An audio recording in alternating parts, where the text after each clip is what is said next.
Whether it's using her lasso to get the truth out of her enemies, or her gauntlets, which are capable of trapping energy and using it to her advantage, Wonder Woman has got some pretty cool abilities. And that's not even getting into her crazy speed and jumping ability. While we may not have gotten her invisible jet this time around, the other staples of the character are all there. So join us on today's DC Revisited as we dive in to Patty Jenkins Wonder Woman.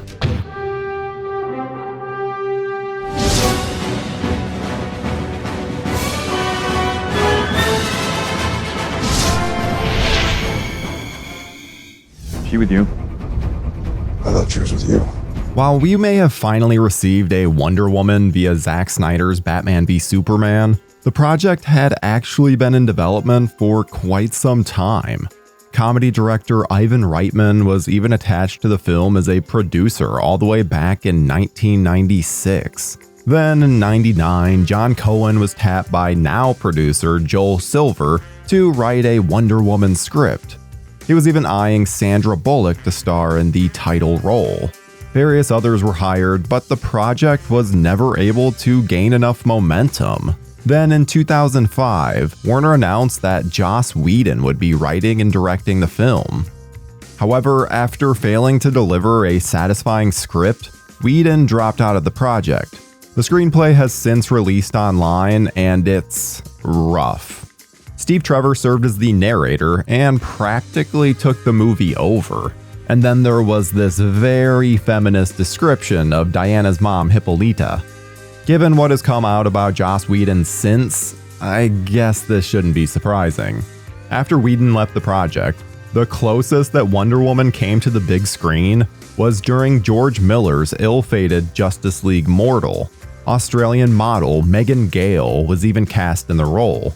But after multiple delays and budget concerns, that film was scrapped. It wasn't until 2010 when Warner announced a Wonder Woman film, alongside solo outings for The Flash and Aquaman. But even then, no significant movement would occur on any of the projects until October of 2013. A long road to say the least. But with Wonder Woman's appearance in Batman v Superman, the decision was set in stone to finally push forward a film based on the character, this time in the newly minted Snyderverse. By 2015, Patty Jenkins finally joined the film as the director. This wasn't her first foray into the superhero world, as she actually served as the director of Thor: The Dark World, before being replaced by Alan Taylor due to creative differences. That may have been for the best. And she had a pretty clear vision for what she intended the film to be saying. Really trying to celebrate and enjoy where she comes from and what that history is and that journey that every superhero must take into what it is to be a superhero. While many fans had grown tired of the origin story, Jenkins wasn't one of them, and felt that it was the only way to go with the character.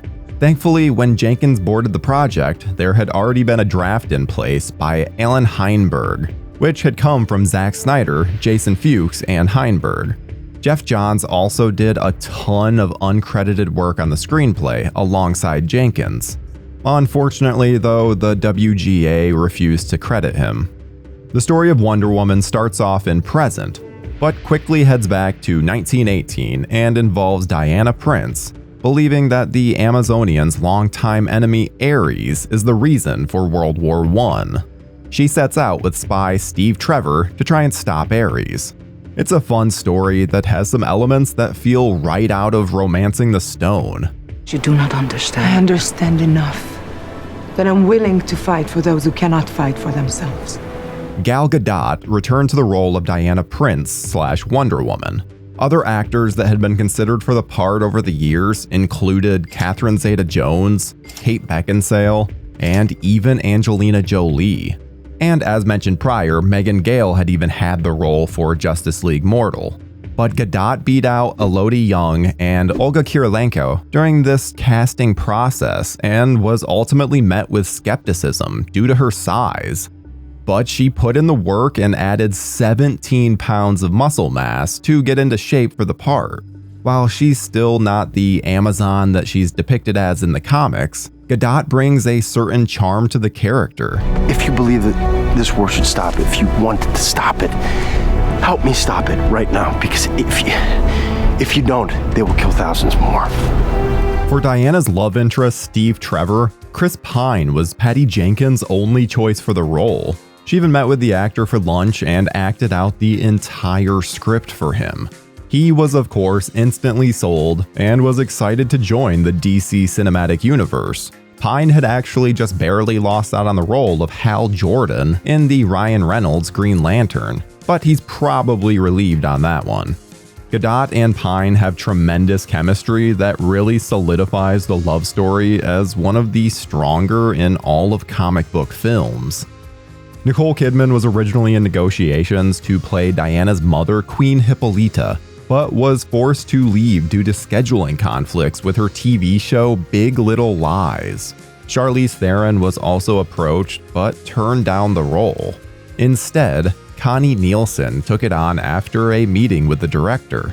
Then, for Hippolyta's sister, Antiope, the veritable Robin Wright stepped in.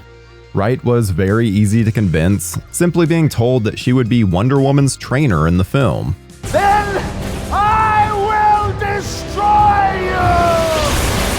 There actually managed to be 3 different villains.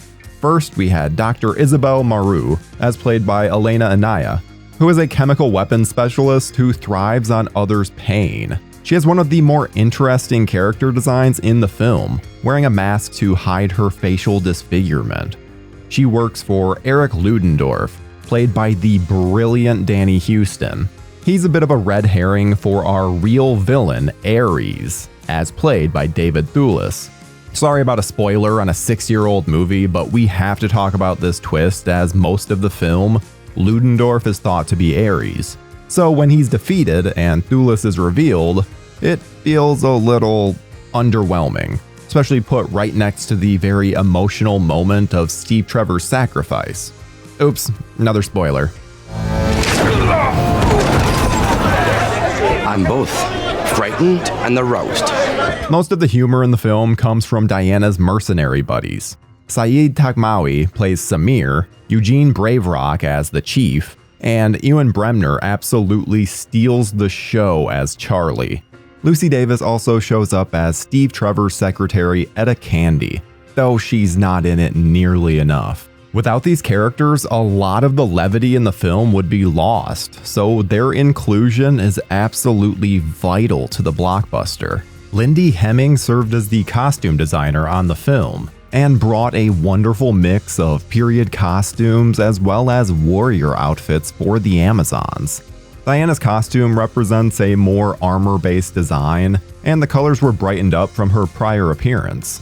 Filming for Wonder Woman began on November 21st, 2015, and took place throughout Europe, until finally wrapping principal photography in May of 2016. Diana's beautiful homeworld of Themyscira was filmed on the coast in southern Italy. Director of photography Matthew Jensen wanted to do something very different from most World War I films, which were often very drab and gray. Instead, he bumped the saturation and shot in much more conventional Hollywood style, with deep blacks and bright highlights. This allowed the film to still feel like a blockbuster, while taking place in a time period often devoid of fun.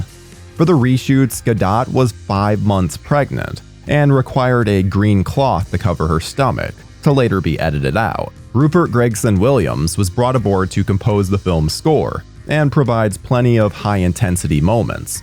Oddly enough, he was actually joined by 4 other musicians who provided additional music.